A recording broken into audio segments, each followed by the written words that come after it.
Hermano Calín, un abrazo, hermano. Dios te bendiga y Dios te guarde. Hermano Calín, escucha lo que te voy a decir. Los falsos hermanos están dentro de la Iglesia Católica y dentro de la Iglesia Evangélica en todas sus presentaciones. Los hombres honestos y mujeres honestas, obedientes a Jesucristo, están en todas las denominaciones. Dios viene a buscar una iglesia invisible que está amparada en una fe auténtica. Hay personas que por amor a su tribu niegan las evidencias, hermano. Niegan las evidencias por amor a su familia. Pero una persona cuerda es sensata y ama la verdad. Ama la verdad. Dios ha tenido que corregirme porque en Sardis había un líder en la iglesia de Sardis que estaba muerto. Pero dentro de eso habían personas que estaban en santidad. Hay personas pentecostales que deberían de salir de las iglesias pentecostales porque los atropellan. Pero están allí y son fieles a Dios y luchan contra esas fallas. Yo creo que la Iglesia Católica también tiene grandes hombres, o ha tenido. Félix Torres, Hankun, Erasmo Rotterdam. Así que un hermano católico que se centre en una vida en Cristo Jesús, un hermano pentecostal, luterano, calvinista, que se centre en una vida en Cristo Jesús, se va a dar cuenta de los errores que hay en su familia y va a quedarse allí luchando a ver si puede salvar al mayor número de personas a través del mensaje. Aquí ustedes tienen tercera parte, una vida en Cristo Jesús. Numerales 1691 al 1698. Ok, ¿quieres quedarte allí? Aun cuando haya esos errores, esa incoherencia, como la llamó Juan Pablo II, está bien. Pero trata de vivir esta obediencia que está acá. Orando una madrugada, he orado mucho por mi familia católica. No he querido ofenderle, creo que sí. En momento dado me he exagerado. Y Dios me dijo, dile esto. Así como yo le hablé a Teatira, que era una iglesia que estaba pervertida por la idolatría y la fornicación, yo también les hablo a ellos hoy. Y no ponerles otra carga, sino esto.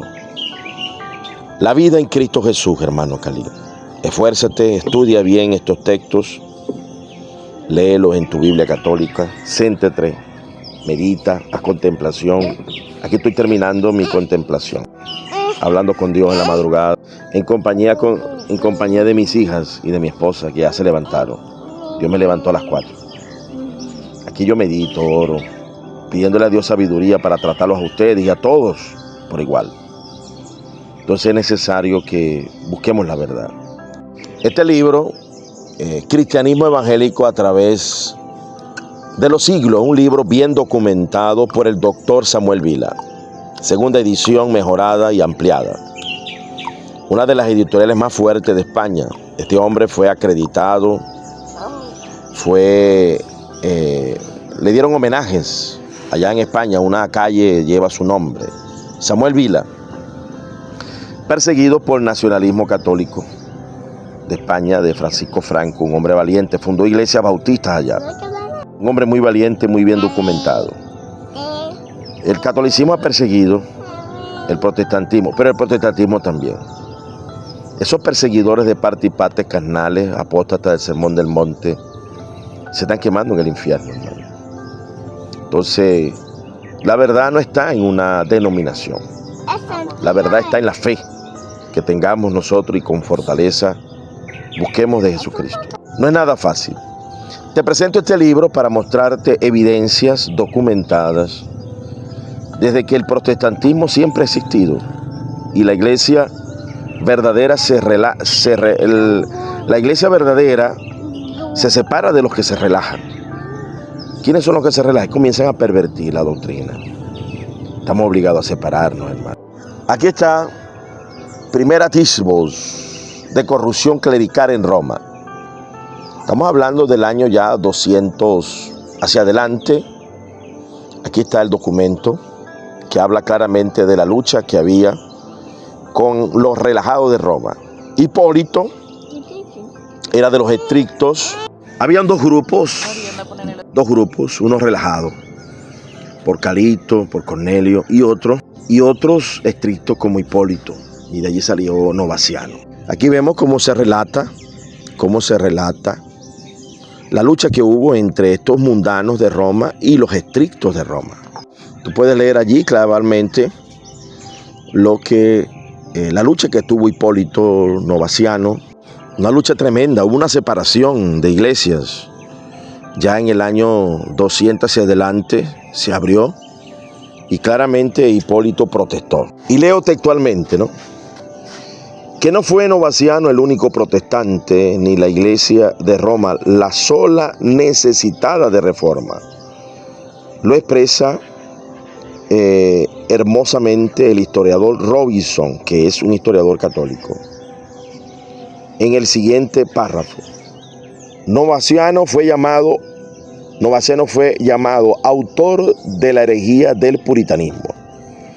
A pesar de que Tertuliano se había separado por esta misma razón de la iglesia corrompida hace allá 50 años, Privato, que era ya viejo en tiempo de Novaciano, y otros compañeros suyos, había luchado contra las innovaciones introducidas en las iglesias cristianas y no habían sido atendidos. Se habían separado y formado distintas congregaciones.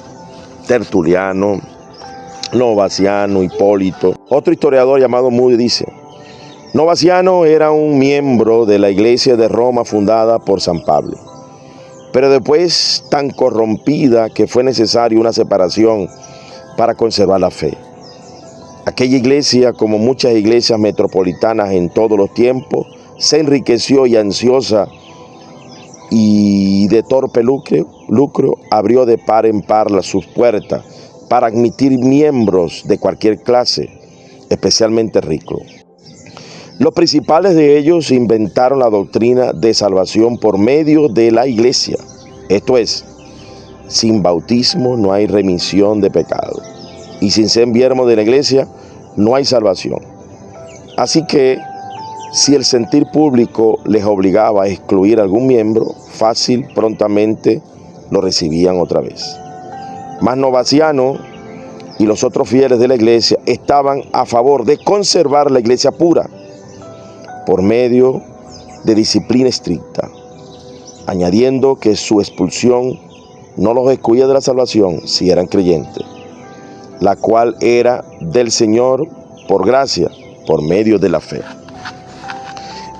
Hipólito Novaciano creían que aquellos que habían sido desertores y que habían denunciado a sus hermanos en la persecución, se recibían y podían ser salvos, pero no podían ser líderes de la iglesia, porque habían blasfemado contra el Señor. De allí salieron los cátaros, los puros. Eso era lo que reclamaba la iglesia, de no recibir a cualquiera después que se ha hecho un pecado grave. Un creyente rico denunció a los creyentes perseguidos y los llevó a muerte. Y después vienen arrepentidos a ponerlos otra vez en cargo. No, hermano, eso era locura. Pero había intereses económicos, que los hay en todas las iglesias. La iglesia pentecostal está penetrada por la doctrina de la prosperidad. Voy yo a congregarme obligado en un apóstol, un líder, Guillermo Maldonado y otros más, que manipulan a la gente. No, hermano, tenemos que separarnos. Ya vemos allí en el año 200 y algo que habían separaciones. Tú puedes registrar eso. En el año 325, en el Concilio de Nicea, se incluye en uno de los cánones la inclusión de los novacianos porque habían sido expulsados por estos relajados de Roma.